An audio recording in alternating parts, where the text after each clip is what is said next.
Hello hello hello hello అందరికీ నమస్కారం. బాగున్నారా? మీకేమిటండి బ్రహ్మాండంగా ఉండుంటారు. మరి ఈరోజు రావు గారు రాజమండ్రిలోకి వచ్చిన సెలబ్రిటీ ఎవరో తెలుసా? మన తొర్రిపళ్ళనా అని. ఎవరిని గెలకూడదో వాళ్ళని గెలికేస్తా ఉన్నాడు. ఎవరిని పల్లెతో మాట జగన్ రెడ్డి అనడో ఆయన్నే దూషిస్తా ఉన్నాడు.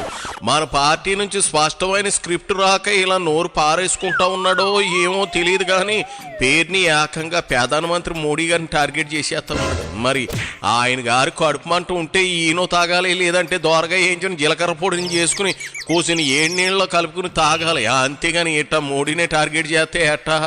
సరే, అసలు క్యారీ బ్యాగులు సన్నాసి నాని ఏమంటున్నాడో చూద్దాం రండి.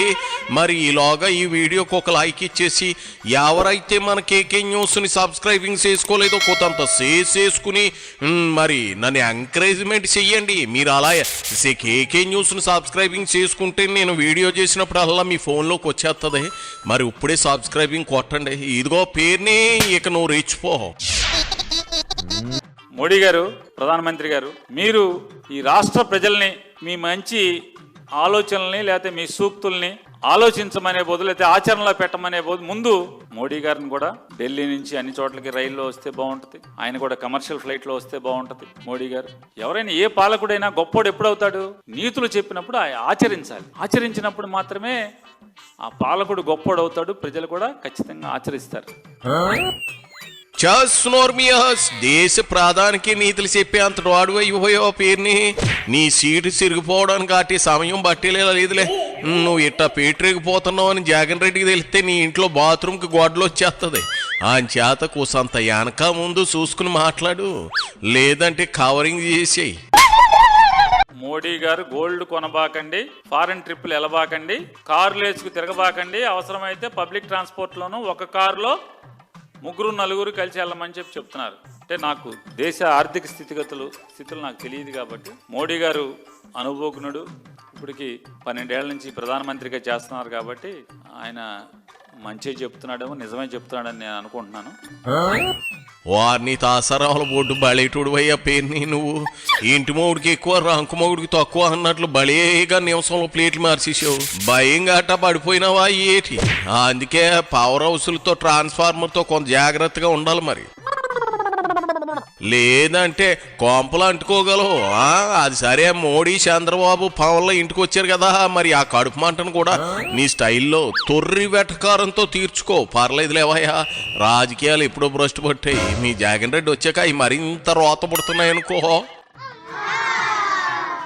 ఆయన నిన్న పవన్ కళ్యాణ్ గారింటికి, డిప్యూటీ సీఎం గారింటికి, అట్లాగే de facto chief minister Nara Lokesh Naidu గారింటికి, chief minister Andhra Pradesh chief minister గారు చంద్రబాబు నాయుడు గారింటికి. ఇక్కడికి ఒక విచిత్రం ఏంటంటే, రాష్ట్ర ప్రజలకి ప్రపంచంలో ఎక్కడా ఉండదు. ఒక రాష్ట్రానికి ముఖ్యమంత్రి, ఒక రాష్ట్రానికి ఉప ముఖ్యమంత్రి, వాళ్ళ ఇంటికి ప్రధానమంత్రి గారు ఎక్కడ వెళ్తా అంటే పక్క రాష్ట్రంలో వెళ్తాడు. మా కర్మ కాకపోతే ఏం చెప్తాం? ఈ దేశ ప్రధాని ఆంధ్రప్రదేశ్ రాష్ట్ర ముఖ్యమంత్రి ఇంటికి, ఆంధ్రప్రదేశ్ రాష్ట్ర ఉప ముఖ్యమంత్రి ఇంటికి పక్క రాష్ట్రంలో, పరాయి రాష్ట్రంలో వెళ్ళే పరిస్థితి అంటే సేమ్ యాజ్ ఈజ్ ఎట్లా ఉందంటే, ఇందాక మీకు ఒకటి చెప్పడం మర్చిపోయాను.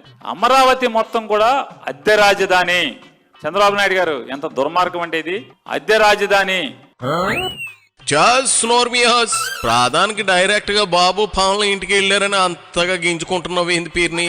ఓహో, మీ జగన్ రెడ్డి ఇంటికి రాలేదనా? కోడికత్తి దిగినప్పుడు ఒక్కడో పరామర్శించలేదు. గోలకరాయి డ్రామా ఆడినప్పుడు కూడా ఒక్కడో స్పందించలేదు.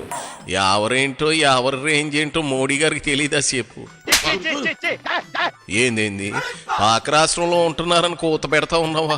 జగన్ లండన్ నుంచి ఏ ఇంటికి డైరెక్ట్గా వెళ్ళాడు పేరుని? తెలుగు రాష్ట్రం కానీ రాష్ట్రం సంబంధమే లేని రాష్ట్రం వాళ్ళ నాయన సీఎంగా ఉన్నప్పుడు ఎక్కువ రోజులు అక్కడే జగన్ ఉంచి రాష్ట్రం గురించి నీకు ప్రత్యేకంగా చెప్పాలా? వారాల అబ్బాయిలో వారానికి 1-2 రోజులు తాడేపల్లి ప్యాలెస్కి వస్తున్నాడని మర్చిపోయావా? ముందు జగన్కు కోసంత గడ్డెట్టి అప్పుడు ఏరే వాళ్ళని పరామర్శిస్తే బాగుంటుంది. ఏదో అద్దె రాజధాని అంటా ఉన్నావు, అమరావతి గురించే కదా, ఎందుకు ఆలస్యం? ఇసం కక్కు.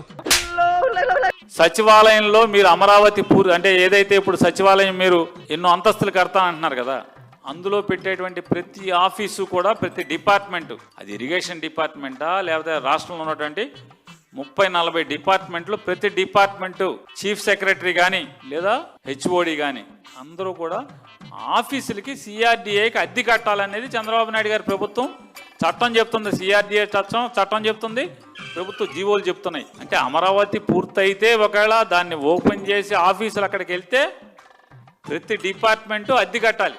అది సెల్ఫ్ ఫైనాన్సింగ్. అంటే సొంత ఆఫీసు లేనటువంటి, ప్రభుత్వ కార్యాలయం లేనటువంటి రాజధాని కింద అమరావతిని తయారు చేస్తున్నాడు. చూడండి ఎందుకు మనకి కర్మ. రాజధాని మందంటాడు, కానీ దాంట్లో ఉండేటువంటి ప్రజోపయోగార్థం పనిచేస్తున్నటువంటి ప్రజలకు సంబంధించిన అన్ని ఆఫీసులు అద్దె కట్టాలి. ఏరా అయితే ఉంది పొళ్ళోడు కొట్టుకుంటాకి. ఆ బాచా నిజమా? మరి 5 ఏళ్ళు మీరేం ఓడబొడిచారు? 3 రాజధానుల డ్రామాలు ఆడి టైంపాస్ చేయలేదా? అమరావతి నిర్మాణం శరవేగంగా జరుగుతుంది. ఆ పనులు ఎవడొచ్చినా ఆపలాడో ఆపి దమ్ము ధైర్యం కూడా లేదు. కానీ ఆ చేత వేరే ఏదైనా పని ఉంటే చూసుకో. జనం ఏపీ రాజధాని అమరావతి అని ఫిక్స్ అయిపోయారు పేరుని. ఇక ఎవడం మార్చలేడు. నీ బ్రతుకంతా అమరావతి మీద పడి ఏడవడం తప్ప ప్రయోజనం శూన్యం. ఇక సాల్లే కానీ ఇదిగో వెళ్ళిరా, ఈసుకు పుడతా ఉంది నీ ఎర్రి మొఖం యాదవ మొఖం చూస్తూ ఉంటే. ముందు ఆ తొర్రిపళ్ళు సరి చేసుకో, తర్వాత మాట్లాడదాం. ఇక సాల్లే పో. అయిపోయి